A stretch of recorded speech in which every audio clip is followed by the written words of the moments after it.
بسم اللہ الرحمن الرحیم۔ السلام علیکم ایوری ون، آپ دیکھ رہے ہیں ویژن وائب، میں ہوں میر نوید۔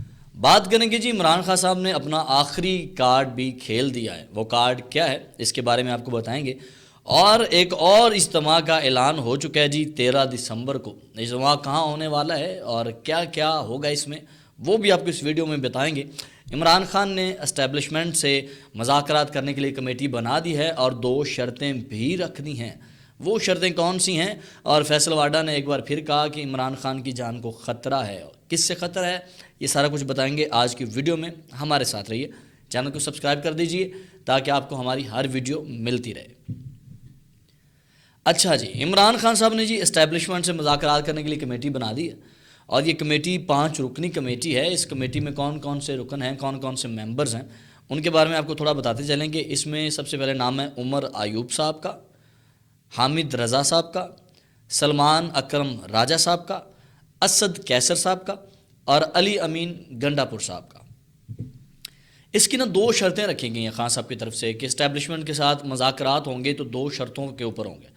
اگر میں بات کروں اسٹیبلشمنٹ کی، تو اسٹیبلشمنٹ نے پہلے کہہ دیا ہے کہ آپ جو ہے نا 9 مئی کے حوالے سے ٹوٹل معافی مانگیں، ٹھیک ہے۔ میں آپ کو اس طرف بھی لے کے آتا ہوں۔ پہلے میں آپ کو بتاؤں کہ یہ جو 5 بندے سلیکٹ ہوئے ہیں یہ کیوں ہیں، اور اس کی سب سے بڑی وجہ یہ ہے کہ جو عمر ایوب صاحب ہیں، ان کے جو دادا ہیں وہ فیلڈ مارشل تھے، ٹھیک ہے، وہ ان کا ایک بڑا نام تھا۔ اس کے بعد ان کے جو والد تھے وہ بھی فوج سے تھے، اور یہ ان کے کئی رشتہ دار بھی فوج میں ہیں، افواج پاکستان میں ان کا کافی تعلق ہے۔ اور آج تک آپ کو پتہ ہوگا کہ آج تک ان کو گرفتار نہیں کیا گیا، یہاں تک کہ جب ان کے باپ کا جنازہ تھا، یہ اپنے باپ کے جنازے پہ آئے تھے، تب بھی اتنے کیسز ہونے کے باوجود بھی ان کو گرفتار نہیں کیا گیا تھا۔ یہ بھی کل گرفتار ہوئے ہیں، ٹھیک ہے۔ دوسرے ہیں جی، اگر ہم بات کریں حامد رضا صاحب کی، تو حامد رضا صاحب جو ہیں یہ آج بھی اپنے تعلق بہتر کر سکتے ہیں آرمی کے ساتھ، کیونکہ ان کے ماضی میں کافی تعلقات آرمی سے بہتر تھے۔ پھر ہم بات کرتے ہیں جی گنڈا پور صاحب کی۔ تو گنڈا پور صاحب آپ سب کو پتہ ہے کہ سی ایم ہیں، ان کے ڈائریکٹر رابطے ہیں، جنرل سے بھی، کرنل سے بھی، آئی ایس پی آر کے جتنے بھی بڑے بڑے عہدیداران ہیں سب سے ان کے رابطے ہیں، اور چیف سے بھی سب سے ان کے رابطے ہیں۔ تو یہ بھی ایک آرمی کے ساتھ ان کا ایک اچھا ریلیشن ہے۔ آج اگر ہم بات کریں حامد رضا صاحب کی، ٹھیک ہے، تو جیسے میں نے بتایا کہ وہ تعلق بہتر کر سکتے ہیں۔ اس کے بعد آتے ہیں اسد کیسر صاحب۔ اسد کیسر صاحب یہ انہوں نے کبھی لائن کراس نہیں کی، یہ ہمیشہ بیچ کا راستہ نکال لیتے ہیں، لائن کراس نہیں کرتے، تو یہ ایک کمال کے بندے اس رکن میں شامل ہیں۔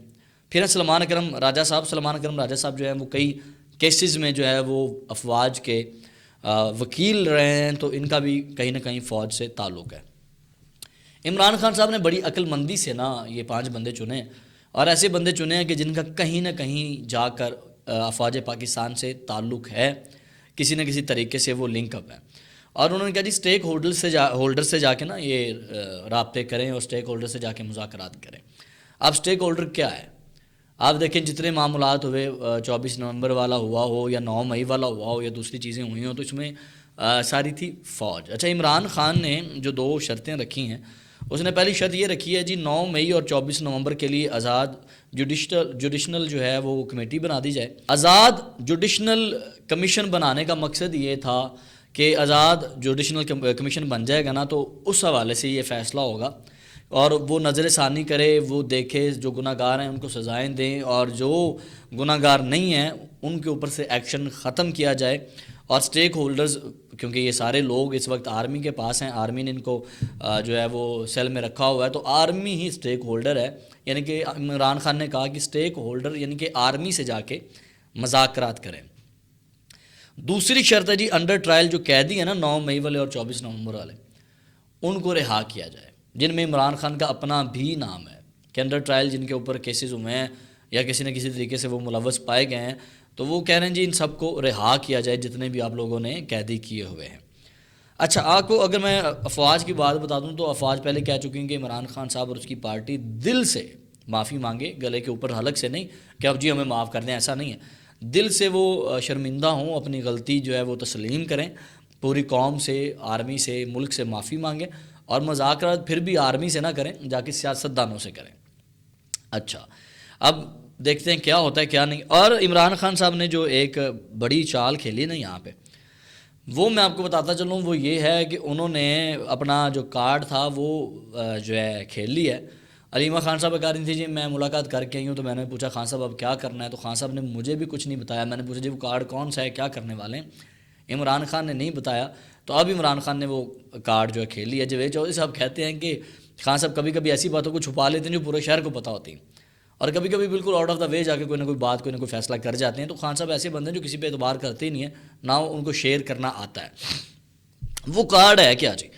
وہ کارڈ ہے جی سول نافرمانی ایکٹ کا. اب آپ سوچیں گے سول نافرمانی ایکٹ کیا ہے؟ تو یہ ایکٹ یہ ہے کہ جو ہمارے ملک سے باہر پاکستان رہتے ہیں، مختلف ملکوں میں رہتے ہیں، جیسے کہ یورپ میں ہیں، امریکہ میں ہیں، گولف میں ہیں، اسپین میں ہیں، اٹلی میں ہیں، یہ جو لوگ رہتے ہیں نا، یہ جو پیسے پاکستان میں بھیجتے ہیں نا، وہ تقریباً رقم بنتی ہے سال کی $30 بلین. $30 بلین. حالانکہ وہ ملک کو نہیں بھیجتے، یعنی کہ حکومت کو نہیں بھیجتے، وہ بھیجتے ہیں اپنے رشتہ داروں کو، اپنے بہن بھائیوں کو. کوئی بیوی اپنے شوہر کو بھیج رہی ہے، کوئی شوہر اپنی بیوی بچوں کو بھیج رہا ہے، کوئی بیٹا ماں باپ کو بھیج رہا ہے. تو یہ جو رقم آتی ہے اس میں پاکستان کا جس طرح سے مطلب فائدہ ہو رہا ہوتا ہے، تو پاکستان کم از کم $بلینز میں کما رہا ہوتا ہے. پاکستان کی اکانومی بڑی اوپر جا رہی ہوتی ہے. عمران خان نے کہا کہ اگر یہ میری شرطیں منظور نہیں ہوتی یا مذاکرات کامیاب نہیں ہوتے، 8 دن کا خان صاحب نے یہ ڈیڈ لائن دی ہے، 8 دن کے اندر اندر اگر یہ نہیں ہوتا تو پھر خان صاحب کہہ رہے ہیں جی سول نافرمانی ایکٹ کے تحت اعلان کر دیا جائے گا. کوئی بھی جو پاکستانی ہے، اوورسیز پاکستانی، وہ پاکستان میں پیسے نہیں بھیجے گا، جس سے پاکستانی حکومت خطرے میں آئے گی، ملک خطرے میں آئے گا. تو یہ ملک دشمنی ہوگی. میرا تو خیال ہے خان صاحب اگر ایسا کریں گے تو خان صاحب کو ایسا کرنا نہیں چاہیے. دیکھتے ہیں کیا کرتے ہیں. اور رہی بات پیسے بھیجنے کی، تو اسپین، یورپ، اٹلی، امریکہ، یہاں پہ تو خان صاحب کے بڑے گرویدہ لوگ موجود ہیں جو پاکستان سے محبت کرتے ہیں اور خان صاحب سے بڑی حد سے زیادہ محبت کرتے ہیں. لیکن جو گولف ہے، گولف میں سے پیسہ زیادہ پاکستان آتا ہے، اور وہاں پہ جتنے بھی لوگ ہیں وہ مزدوری کرنے والے ہیں، کوئی لینڈ لارڈ بلین نہیں ہے. امریکہ میں جو ہے وہ کھربوں پتی لوگ ہیں، ان کی 3 نسلیں وہاں پہ ہیں. یورپ میں 3 نسلیں ہیں بھائی، ان کے بنگلاز ہیں، وہ پاکستان میں تو آتے ہی نہیں ہیں. گولف سے پاکستان میں پیسہ آتا ہے، تو میرا نہیں خیال کہ اب کچھ ہونے والا ہے یا نہیں ہونے والا. اگر یہ سول ایکٹ ہو جاتا ہے، یہ سول نافرمانی ایکٹ ہو جاتا ہے، پاکستان کی اکانومی کو بڑا خطرہ ہے. خان صاحب کو یہ پتہ ہونا چاہیے کہ جب میں کہتے ہیں نا ورنہ، تو ورنہ کسی بندے کو کہا جا سکتا ہے، ادارے کو نہیں کہا جا سکتا. اگر آپ ایک پولیس کانسٹیبل کو کہتے ہیں نا ورنہ، وہ سمجھ آتا ہے. اگر آپ پوری پولیس کو کہتے ہیں نا ورنہ، تو یاد رکھیے گا وہ صرف کانسٹیبل ہے، لیکن پوری پولیس ایک ادارہ ہے.